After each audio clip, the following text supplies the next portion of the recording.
जातीय जनगणना के आंकड़ों को लेकर राजनीतिक घमासान तेज है। इसे लेकर जहां एक ओर सरकार ये कह रही है कि आंकड़ा सही है, वहीं विपक्ष में बैठी भाजपा का कहना है कि ये आंकड़ा गलत है। इसी विरोध को देखते हुए कल मुख्यमंत्री नीतीश कुमार ने एक सर्वदलीय बैठक बुलाई थी, जिसमें उप मुख्यमंत्री तेजस्वी यादव, जनता दल यूनाइटेड के नेता, ये सभी शामिल थे।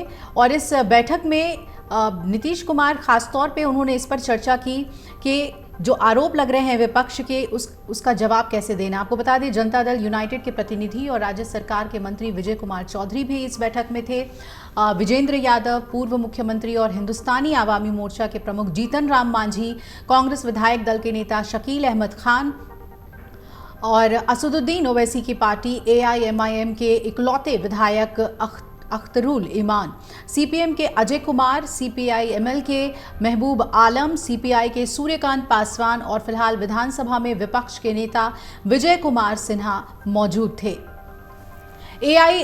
AIMIM के इकलौते विधायक अख्तरुल ईमान का कहना है कि जो कुछ भी सर्वे में होगा वो 100% दुरुस्त नहीं हो पाता है। सरकारी काम में थोड़ी बहुत त्रुटि रह जाती है, लेकिन मैं समझता हूं कि इस देश में लोगों का पेशा लोगों की जाति से तय होता है, उसकी अमीरी और गरीबी उसकी जाति से तय हो जाती है। आज जो आंकड़े आए हैं वो सीधे तौर पर ये बताते हैं कि किसकी कितनी आबादी है, और आंकड़ों के हिसाब से पिछड़ों की आबादी अब 63% हो गई है।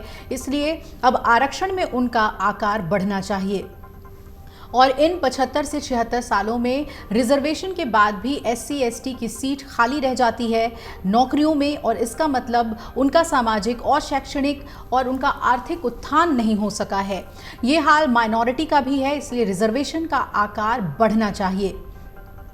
AIMIM के इकलौते विधायक हैं अख्तरुल ईमान, और उन्होंने ये भी कहा कि हमारी पार्टी का 7 स्टैंड है जिसे हमने बता दिया है। हालांकि इस सिलसिले में मुख्यमंत्री और उप मुख्यमंत्री ने कोई बयान नहीं दिया है, लेकिन AIMIM का स्टैंड है, चूंकि आपने सब कुछ कराया है तो पैथोलॉजिकल रिपोर्ट इसलिए है कि बीमार लोगों को दवा दी जाए। पैथोलॉजिकल रिपोर्ट आ गई और दवा ना दी जाए तो मैं समझता हूं कि मरीज के साथ धोखा होगा। इसलिए अगर वो यानी मुख्यमंत्री समय मांग रहे हैं तो अच्छी बात है, लेकिन आने वाले दिनों में हमारी पार्टी की मांग है कि देश के पिछड़ों की भी ये मांग है कि अति पिछड़ों की मांग है कि आबादी बढ़ी है तो आरक्षण का आकार भी बढ़ना चाहिए, और साथ ही जिस कम्युनिटी की जितनी आबादी है OBC में उनका आरक्षण में दायरा उतना ही बढ़ना चाहिए।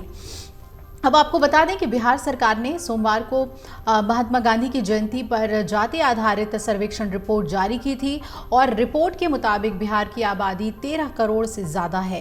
कैबिनेट के फैसलों के दौरान जाति आधारित जनगणना का असर भी देखने को मिला।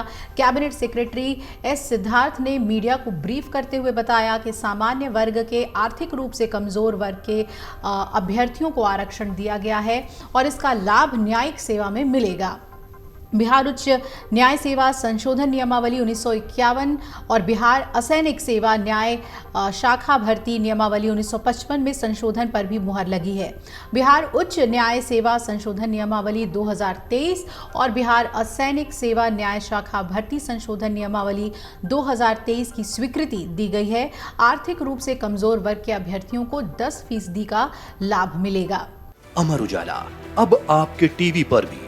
अपने स्मार्ट टीवी पर YouTube पर सर्च करें अमर उजाला, चैनल सब्सक्राइब करें और देखें ताजा खबरें, वो भी HD क्वालिटी में। और हाँ, बेल आइकन दबाना ना भूलें ताकि हर खबर हो आपके घर।